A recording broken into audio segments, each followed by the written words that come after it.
Hi guys, good morning. So karon guys, morning time of harvest ta. Sa atong yandan diha guys, tubig, sako, ya tahi ay. So na atong dalon dito kay ina naman dito ang harvester. So ato na silang kanan guys, dalag tubig kay init kayo. Para na sustainer nila. Ya sako. So ako lang sa isa ni naguna dito guys, kay si Papa makapas dari guys, balakaw na ta guys, natay takin sundang na guys, kay in case of emergency natay kaaway sa dalan, ato ang parang tigbason charlan. So maning dalan guys, so ingon dito sa mga, so pagawas na ta, padulong ta dito sa Basakan. So ang mga distansya gikan sa Malaya is padulong sa Basakan mga siguro sa 4 kilometers or 5. So gawasan nyo diri guys, uning purok dos patulay ni guys, padulong Bunawan, uning Jumbo Bridge guys, sa una ni Gloria Arroyo, Jumbo Bridge nga gamay kayong tawa, maglisod lagi kong agi ani guys, isa ra kay na truck. So mo ni Agusan River guys, ito ang naagihan, nindot kayong panahon guys. Ito si tawa, lisod kay agihan, pakilid na kayo ko ana guys, kag baligsan kag mora ni Jumbo Bridge nga kuan, mini bridge. So mo ni ang city ginabatan guys sa Tabok. So kanang parait pa Santa Isabel, Santa Jose pa na shortcut, tapos kini ang gagian pa Bunawan. So dito man paingon na to ang kuan guys, gamay na uma. So nagian na niya ang kuan guys, kanang rice field sa padulong kag Bunawan. So makita na to da guys, gwapo pag kayong view diri guys, kayo na yung mga maisan sa gilid sa kalsada, dahan kayo mga tanom na lubi. Hangin pod kayo na diri guys, pag hapon terus ko kayong hangin. So yung dalan na paingon dito guys, kita ra pa yung video ani guys, no? Diri guys, ato ilote dira guys nga akong gitam na nagsaging amo nga na pod ilote sa ang ate. Ano ang sitio Kabinuang and Baruela ads. So distansya po siya guys sa gikan sa among balay. So sa una guys, kung magpa-harvest may dito raman tadapita sa duol ramong naman po may isa ka area dito nga kaugalingon dyan namang yuta, half hectares. Ito yung mga ginakuan pang konsumo. Sus na ano mga ring dalan guys, ingon sa Bunawan nahirap po road piting lisoda. Narito yung mga estudyante diri nga padulong na unta na mag-eskwelahan, nga tumba, nga lapok ng dahon.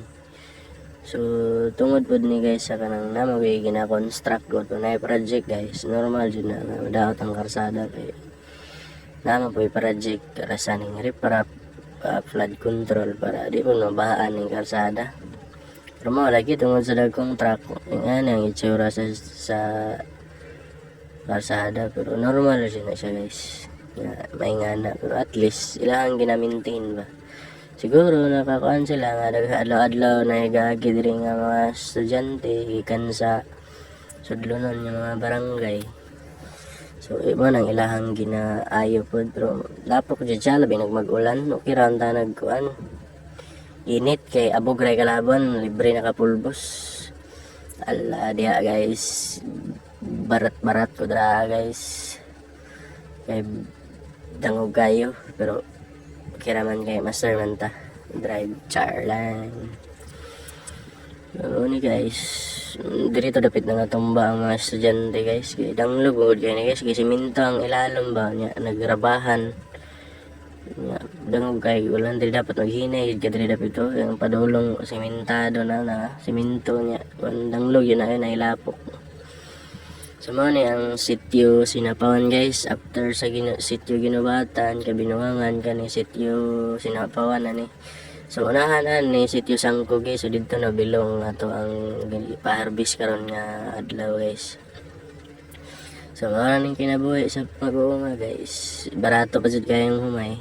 Ito iro ni dagan guys, mo ginaybantayan ninyo guys, so mag-drive mo og kanang motor sa nahinay ra jud mo kay na ay mo kalit og dagan nga iro, tumbling ka paingon sa kanal. So dari abog pod kay ni kay nagkuhan pod sila reprap pod para ang baha di na kaayo mo dako. So hapit na ta guys muna ning sitio Sangkogi sa Beruela. Dulong ni siya nga dalan sa kuan guys sa Bunawan. So muna daghan mga agi diri magkuhan ikan og Beruela, Santa Josepa or even sa mga kuan diri sa Beruela bukid-bukid. So diri mo agi guys. So nara diri dapitan mo guys, kani bypass road o farm to market road bag-o na nga kalsada. Kana mo na ya o jogging guys. So nara ta diri guys, so una ni atong gamay nga harbison nun salin sa ilaga guys. Bating ganang ilaga, bating paita. Rato pa kayong humay. May na lang ato ning pa-harvest. Makabawi ta. Prinda raman po ni sa mga guys, 1 hectares. So ato nang kaon dra ang sako guys kay ato ni hato dito sa harvester, shortcut na sila dito sa pika sa gihanan. Ani kinabuhing mag-uuma guys. Yeah. Gusto mong tadra guys. Ops. Nara guys, muna atong harbisonon. Sayang ni guys, bagaon ta ni gumay, kaon lang og ilaga, di ko lagi nato mapugman kay sa nato sila og kuan kaning taboy kaon yun sila nga yun sila bahin. So 160 dahil niya variety guys. Andre sa ubos guys, arang-arang baga-baga siya kay namag siya tubig. So dili kayo makuha ng ilaga pero malagi na pahap wala po untag buhay pero takan niya sa ilaga sagbot pa siya ginagian niya og init. So na ni guys, isaksak nilang sako sa harvester.